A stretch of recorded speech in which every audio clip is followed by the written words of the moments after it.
So these are the various components on master node. These are the components, and these are the worker node components.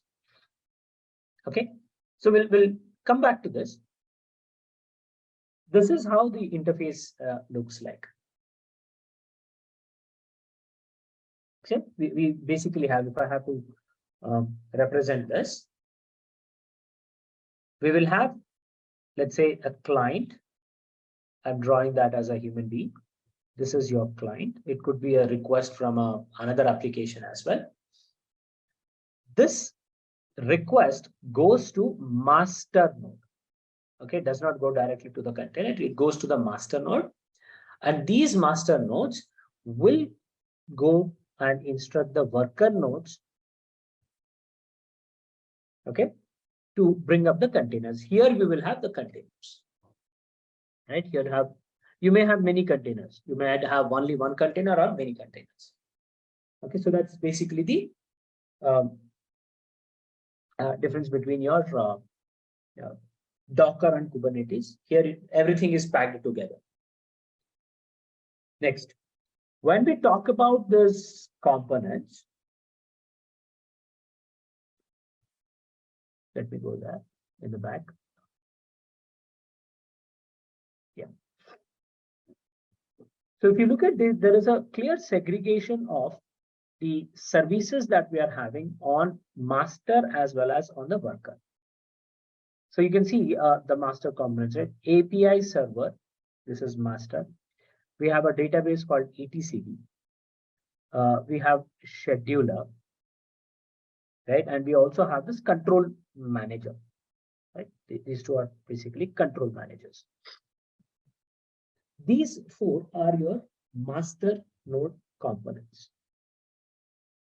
These are your worker node components. You have kubectl, right? You have something called as cubelet, right? I mean, cubelet is nothing but your representative.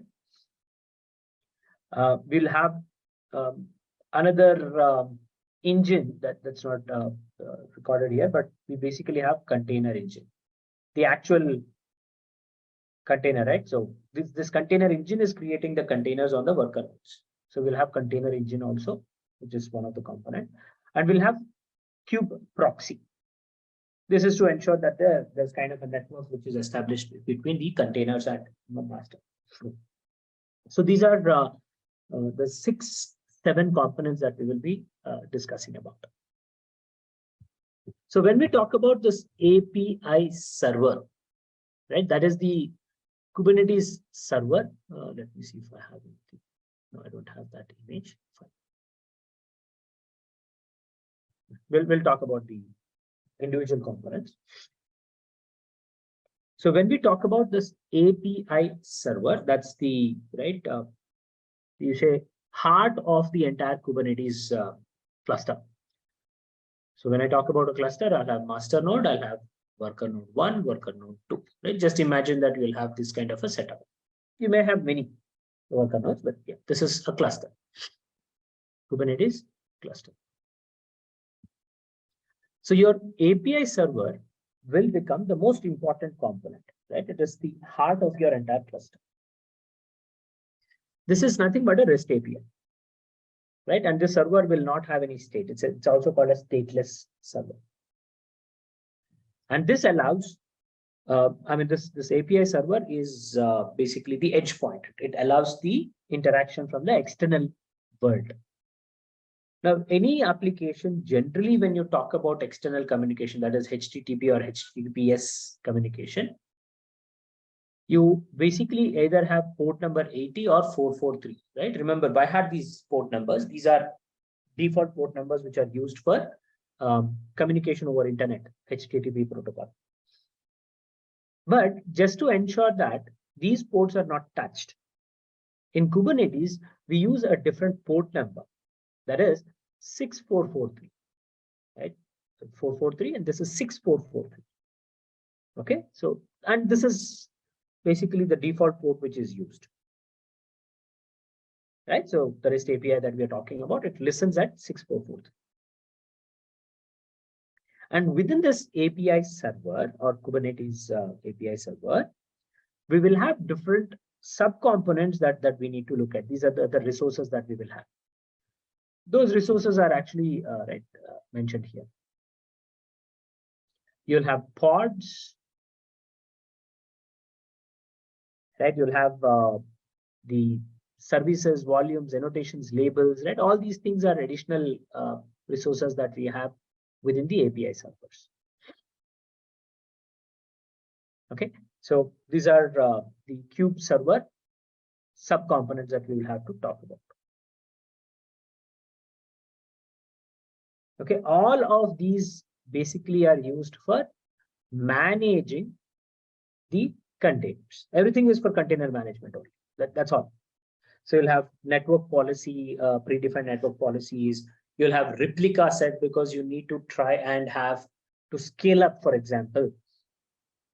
So you'll have pods which needs to be created, and within the pod, we'll have to give the mapping, right? And so there will be group of pods which will be like identical pods, right? So replicas will have to be created. So you'll have replica set. You need to have some kind of a persistent storage component. So that is also part of the resource. So all these are the resources that we have in API server. At a high level, we are not going into the very much detailed discussion of all these components, but these are some of the components that we'll have in API server. Then we have etcd. Now, this is the component that you'll have to basically look at, because this is your data storage for your entire cluster. So everything that is basically happening in the cluster with respect to the operations, with respect to the maintenance tasks that we are seeing, all of that information is getting stored in this database. This is a NoSQL database, right? And this is your main storage or memory for your entire information in the cluster, right? Main memory. Now, this has nothing to do with Kubernetes. It's like you have a Kubernetes engine and you'll have a database. Right? It's like something which is sitting outside. We also call it as an independent project of Kubernetes. Unfortunately, the Kubernetes development did not focus much on this component, etcd component. So you don't have any alternatives. By default, etcd database has to be used. Right? This is the only NoSQL distributed database which will be used in Kubernetes, no other alternatives. Right? So every API server call, for example, right, requires some data to be either written or accessed. Right? So that happens through etcd only. Right? Any data information that, data that you require is in etcd, whether you write or read. So read-write operations happen to etcd. And this is your metadata, right? It basically contains all the metadata for your cluster status also. Which nodes are up, which nodes are not up, which pod is working, which pod is not working, right? All that will be there. And though it is an independent component of your entire cluster, Kubernetes cluster, if this is crashed, then there is no communication of any sort of information. So your cluster becomes inaccessible.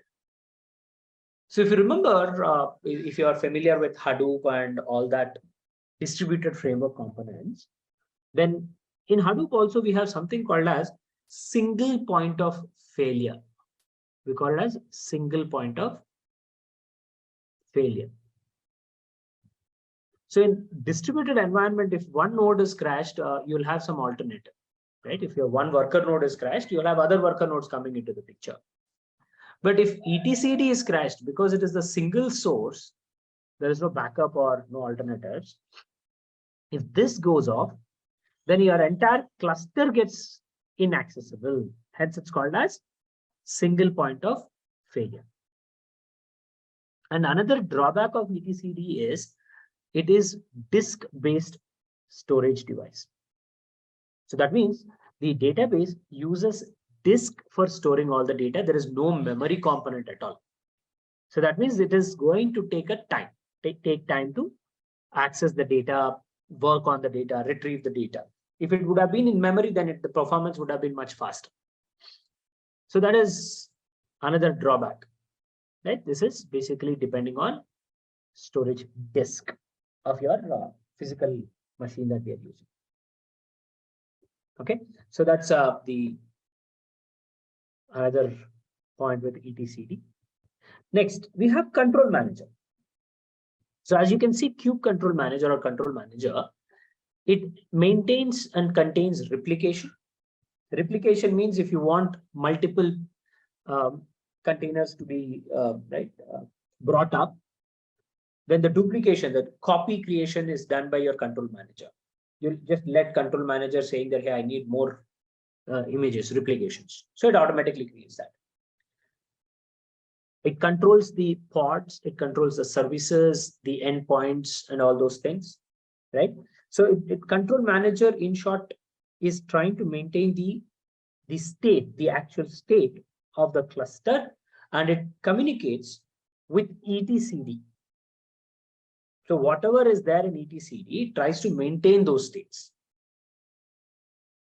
right? And it manages these pods, nodes, services, right, on the cluster which basically are running. So the information, the states, the statuses of all these components, right? Everything is collected by control manager, and using that and etcd status, the control manager is trying to maintain the state. All right, and the controllers, basically you'll have some of the controllers.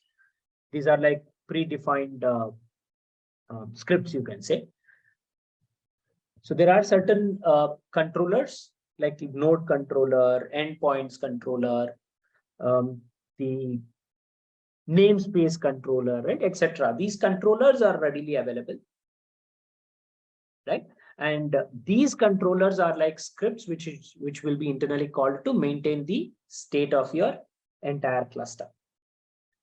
Now, these control managers can be on different, I mean, basically you can customize those control managers to manage the resources that are being run.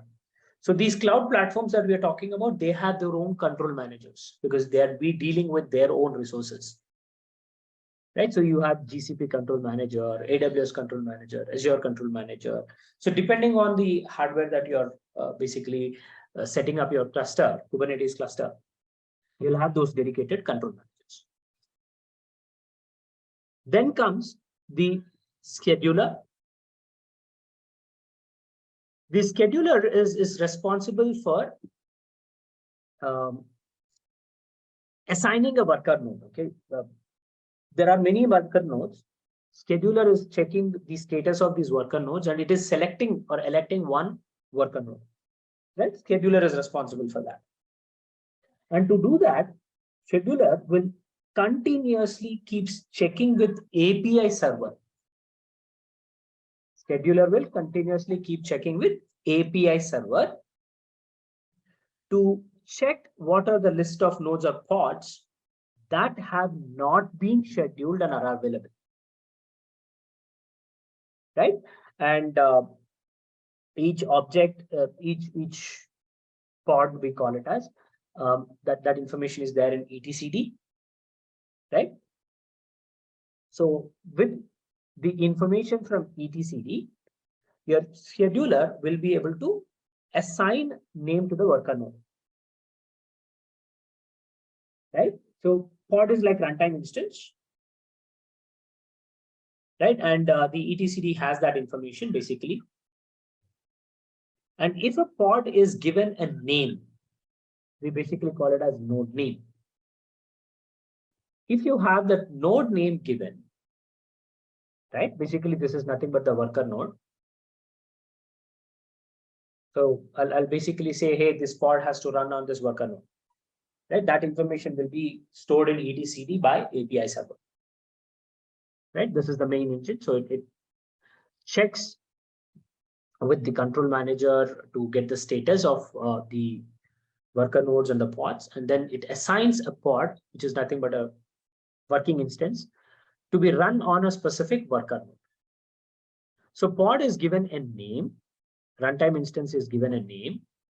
We call it as node name. Let's say worker node 2. Right? So this scheduler will check the status of the worker node and initiates that pod on the worker node. Right? And it basically it's nothing but we'll deploy the pod on that particular worker. And scheduler is also responsible for assigning the name of the worker node for each pod, because it is constantly keep checking with API server on whether the node is available or not available, right? So basically using that information, it will say that this worker node is free. So right, it's always in touch with API server, the service. The scheduler service is always in touch with the API server. So the handshake of information is happening, and scheduler is basically updating the name of worker node via API server. Right. So these are basically the management components. So using this, all the management happens on your Kubernetes cluster. Then if you talk about the worker node components, you'll have 3 components, not just 2, but you'll have 3 components. The first component that we should talk about is kubelet. And this is the important component on the worker nodes. This kubelet service, this component interacts with the local Docker instance on the worker node.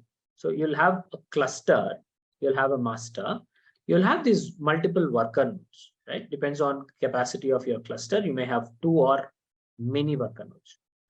So this is like a separate computer, right? Worker node 1 is a separate computer. Worker node 2 is a separate computer, right? So each of these worker nodes will have Docker instance setup. Even Docker software is already installed on these worker nodes. So this kubelet service is checking with the Docker service, which is installed on the worker node. It directly interacts with that Docker software, right? And this kubelet is like a service which is run on the host machine. Okay. There is some configuration files and all that we will basically your kubelet refers to the .conf file, kubelet.conf file, right? And all the configuration related details will be there in the file. Okay, and there are 2 important things that kubelet will be updating. One is the endpoint, right? Endpoint is basically how your end users can communicate with the application that you are developing. But this is with respect to the kube server component, right? Kube server is like your API server that we're talking about, right? So communication with respect to the kube API server is what is updated in the conf file. Right, and the other one is the Docker details will be updated in the configuration file. So you can see that the communication between the local Docker software and the API server on the master, right? So for communication, this kubelet is like an interface between these 2 applications. It acts like a bridge of communication between these 2. Because ultimately, if I have to create a container on the worker node, I need Docker server. Unless until I instruct the Docker server, the containers are not kicked, right? So API server will directly communicate with the Docker software, which is there on the local machine. That is this worker node. Okay. And this kubelet is constantly checking, right, the information. So it's like there is communication happening, or there is some kind of an information exchange which is continuously happening, and kubelet is responsible for that. It is said that it checks with an interval of 20 seconds, right? It keeps checking for the list of pods that are getting updated in etcd. So in etcd, the information about the pods is the runtime instances. Pods are updated. So kubelet will communicate with etcd. Remember, kubelet is etcd is like a separate entity. So this kubelet will be communicating with etcd database to check if there are any pods which are updated. These pods are updated by scheduler in conjunction with API server, right? In tandem with API server. So once the updated information is there, then Docker, the kubelet will update that to the Docker software, right? It interacts with the Docker software, so it keeps updating that Docker daemon. Right, so that's basically the task of your kubelet. So it also, as I discussed, right, it also keeps checking various other informations like how many images are there, how many containers are created on those images, which of them are being used, which of them are not being used, right? All that status information is also communicated or captured by your kubelet. So this kubelet becomes very important. Without kubelet, you'll not be able to create your containers. Right? Then we also have this proxy and container engine. So if I talk about container engine,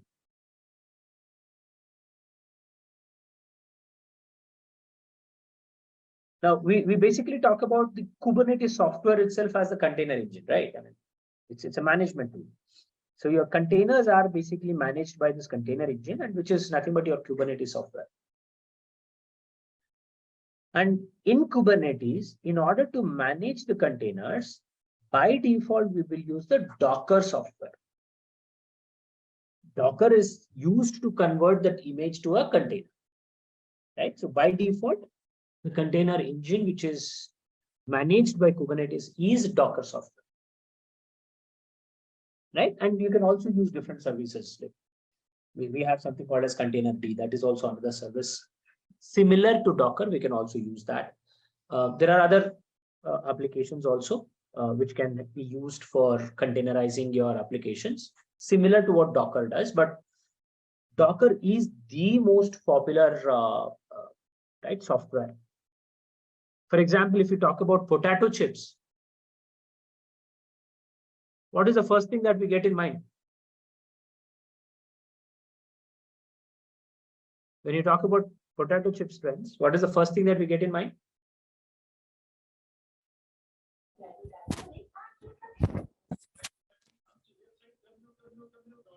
Lays.